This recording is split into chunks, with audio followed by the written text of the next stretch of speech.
Muhammadin sallallahu alaihi wasallam nabiyya wa rasulah. Allahumma inna nas'aluka ilman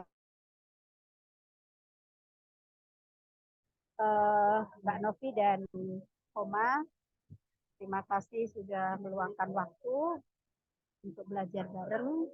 Mari kita lanjutkan. Jadi pagi hari ini kita mulai surat Al-Fatihah ya. Jadi kemarin surat juz amma, juz 30, alhamdulillah kita sudah selesaikan. Nah, nanti insya Allah setelah ini kita lanjutkan dari Al-Fatihah dan seterusnya ya, urut dari Al-Fatihah, Al-Baqarah, Al-Imran. Baik, nah ini kita mulai dari apa namanya, insya Allah semuanya sudah Al-Fatihah itu dinamakan surat Al-Fatihah karena sebagai pembuka ya, pembuka dalam Al-Quran. Bagaimana kata Fataha itu artinya membuka. Nah, nama-nama surat dalam Al-Quran itu biasanya merujuk pada salah satu kata yang ada di dalam Quran. Ya, misalnya Al-Baqarah. Al-Baqarah itu memang ditemukan ada kata tersebut dalam surat Al-Baqarah. Nah, dia menjadi titik poinnya gitu ya. Menjadi titik tekannya dalam surat tersebut, meskipun mungkin kalau dibaca itu jumlah ayat yang bicara tentang sapi betina itu nggak banyak dalam surat tersebut.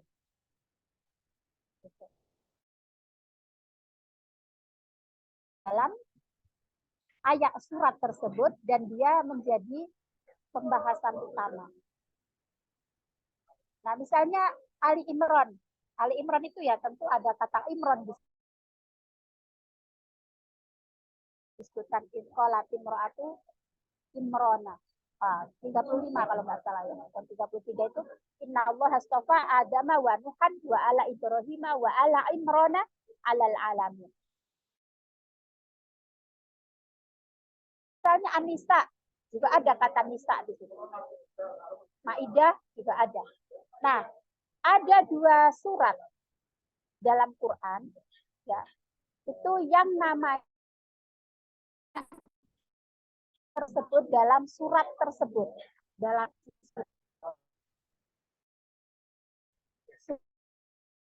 dan surat Al-Ikhlas.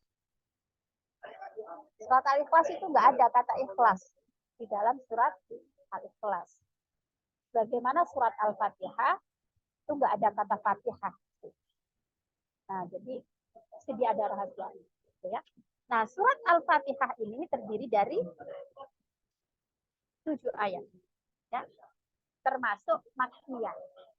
Surat yang turunnya di Mekah. Nah, lalu Asma'us Surah Al-Mubarakah. Jadi penamaan surat ini Zada adadu asma'i hadhihi surah al-mubarakah ala isyrina isman. Ternyata nama surat Al-Fatihah itu kalau dihitung itu ada 20.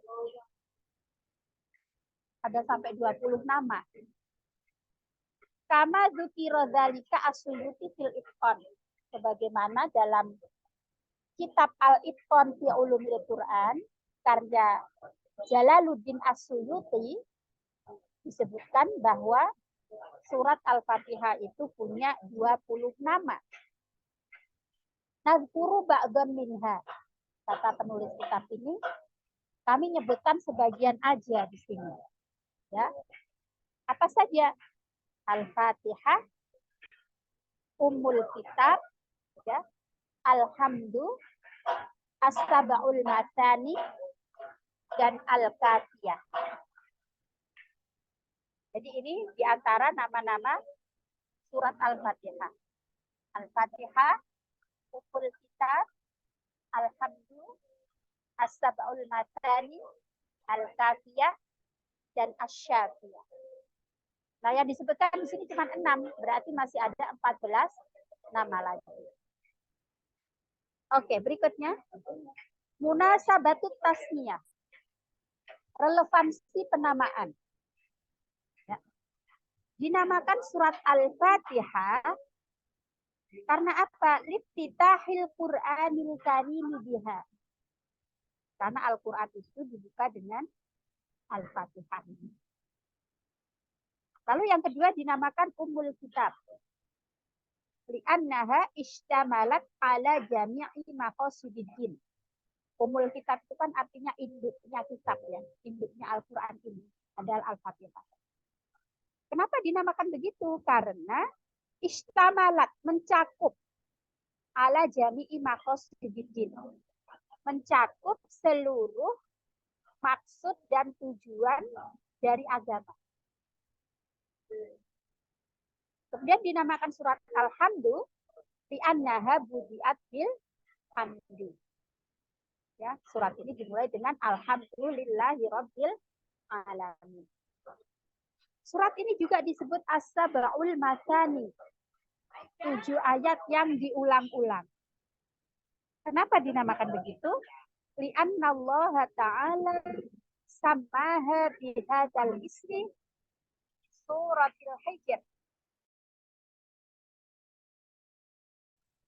Jadi di surat Al-Hijr disebutkan salah satu ayatnya berbunyi walaqad ja'atainaka sab'am minal matsani wal qur'anal azim.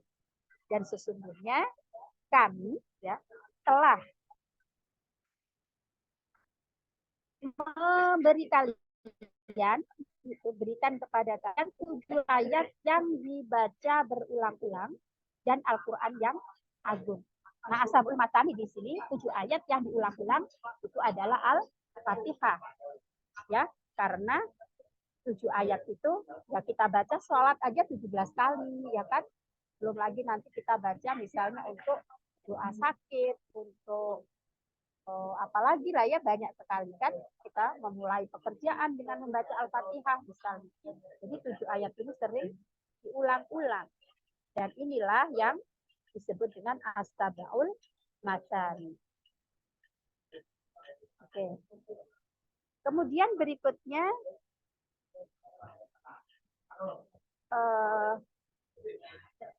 disebut dengan Al-Kafiyah. Ya.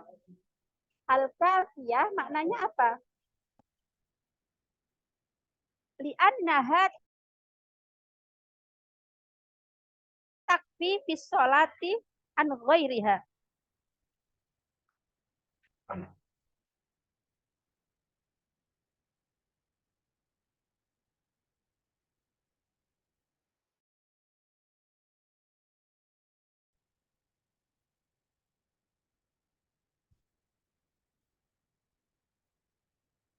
Nah, disebut dengan al-kafiyah li'annaha takfi fi sholati min ghairiha. Jadi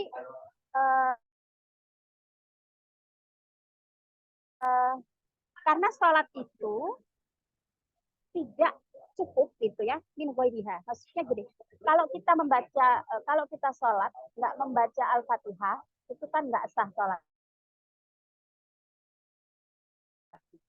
Nah, maka dinamakan kafi kan jadi sholat itu menjadi cukup sah kalau membaca Al-Fatihah. Kalau tidak membaca Al-Fatihah, maka tidaklah sah. Nah, lalu disebut juga dengan Asy-Syafiyah. Asy-Syafiyah di sini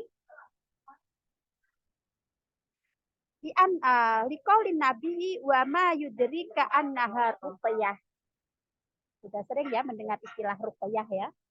Nah, jadi dinamakan surat Asy-Syafiyah, Syafi itu kan artinya penyembuh. Nah, karena surat Al-Fatihah ini bagian dari surat yang untuk ruqyah. Ya, untuk penyembuhan. Nah, berikutnya Lima ja'a min fadliha. Jadi apa sih keutamaan dari surat Al-Fatihah ini? Yang pertama, qaulun Nabi li Abi Sa'id bin al-Mu'alla la'u'an ya a'dhama suwari fil Qur'an alhamdulillahi rabbil alamin hiya as-sab'ul matani wal Qur'anul azim alladzi utituhu. Jadi Rasulullah itu bersabda kepada Sa'id bin al-Mu'alla, dia mengatakan, sungguh aku akan mengajarkan kalian surat yang mana dia itu paling agung di dalam Al-Quran, yaitu Alhamdulillahirabbil alamin.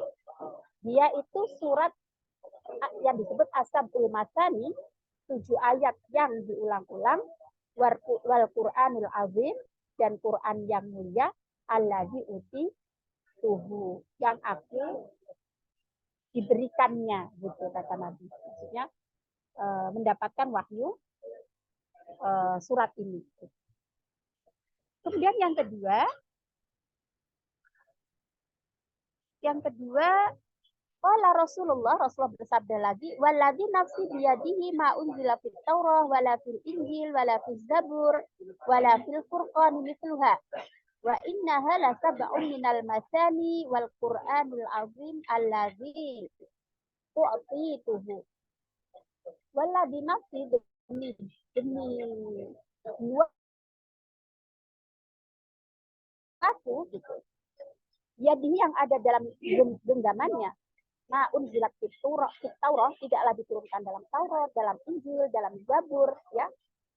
Dan di dalam Al-Qur'an satu surat yang setara dengannya. Nah, jadi saking agungnya surat ini, jadi apa yang diturunkan dalam Taurat, Injil, Zabur maupun Quran itu sendiri, itu tidaklah sebanding, ya, keutamaan atau keagungan.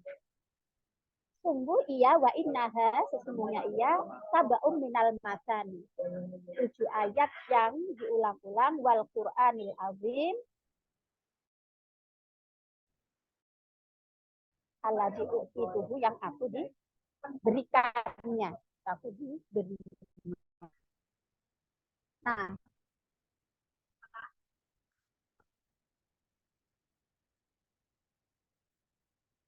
Mbak Novi, ini coba saya kirim rekaman kelanjutannya ya, Mbak. Bisa didengarkan. Rekamannya di itu ya, teacher. Di apa? WhatsApp ya?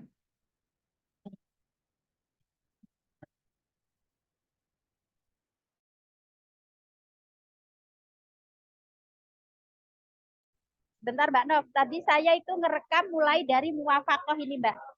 Bentar ya.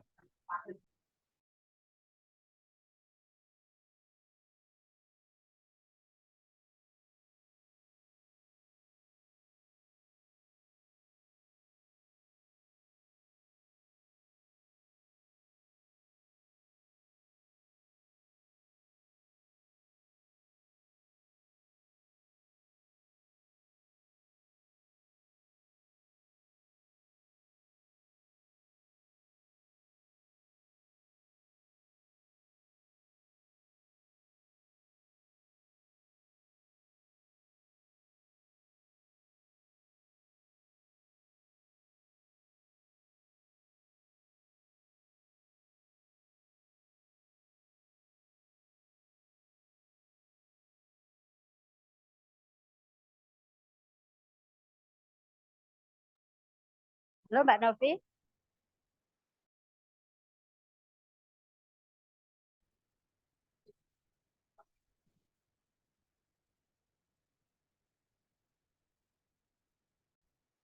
Oh, iya, teacher, ini soalnya nggak kedengeran suaranya tadi sebentar.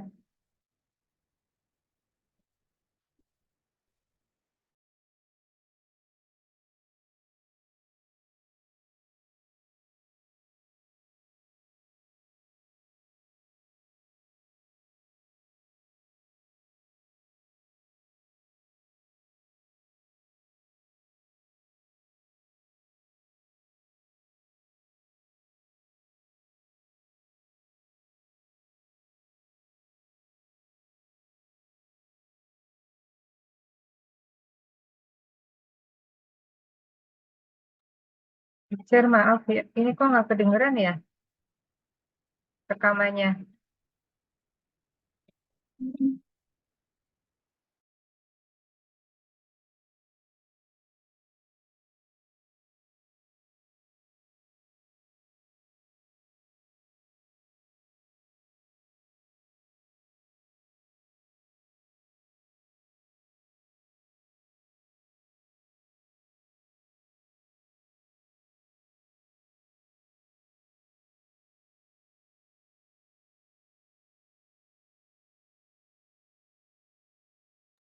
Halo Mbak Nov.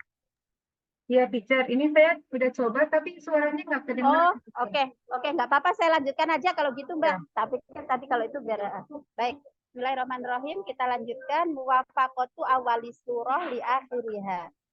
Nah, jadi apa namanya?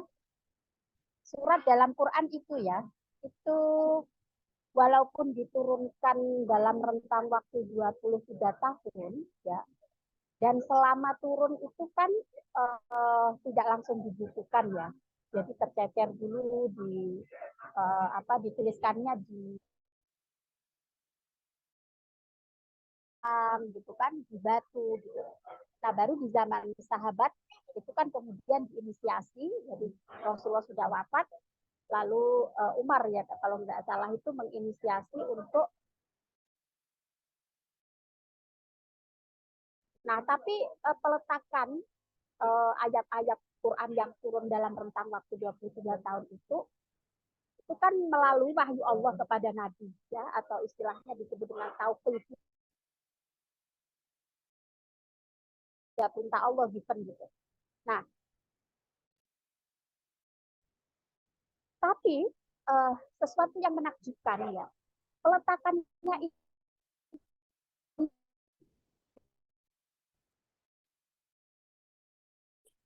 kajian ulumul Quran itu ada satu pembahasan yang disebut dengan munasabah ya. Mbak Novi juga sudah sampai situ materinya. Nah, munasabah itu adalah kesesuaian ayat-ayat Quran ya, baik yang sebelumnya dengan sesudahnya gitu ya. Kemudian antara pembuka surat dengan akhir surat, atau misalnya akhir surat dengan surat sesudahnya gitu.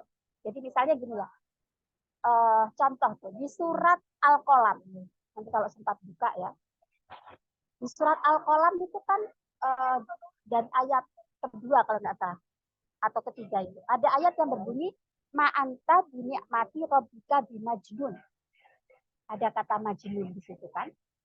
Nah, nanti di akhir ayat, di akhir surat maksudnya surat Al-Qalam itu akan ada lagi kata majnun.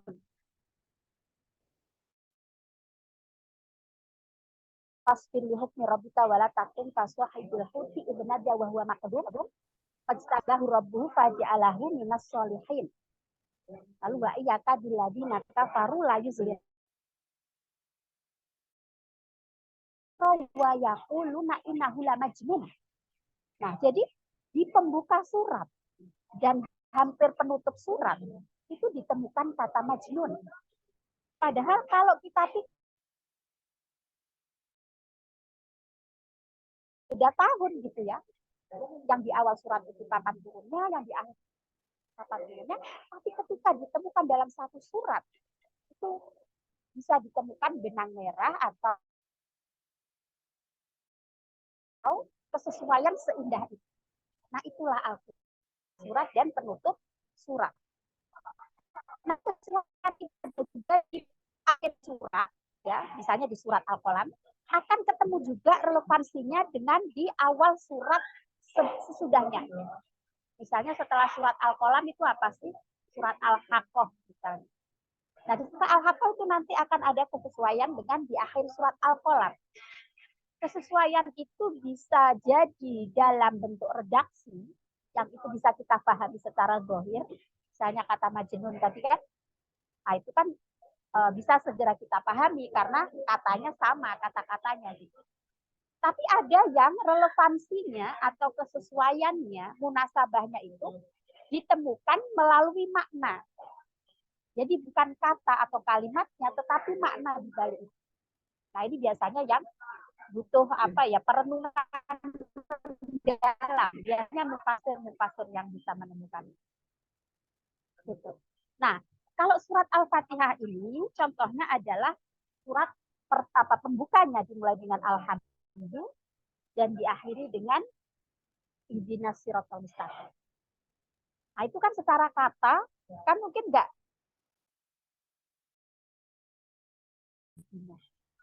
Nah, tapi alhamdulillah itu meskipun dia bukan bagian dari apa secara pengucapan itu seperti doa gitu. Kalau ihdina itu kan jelas ya. Ya Allah, pada Allah. Itu pun terambil dari fi'il amr.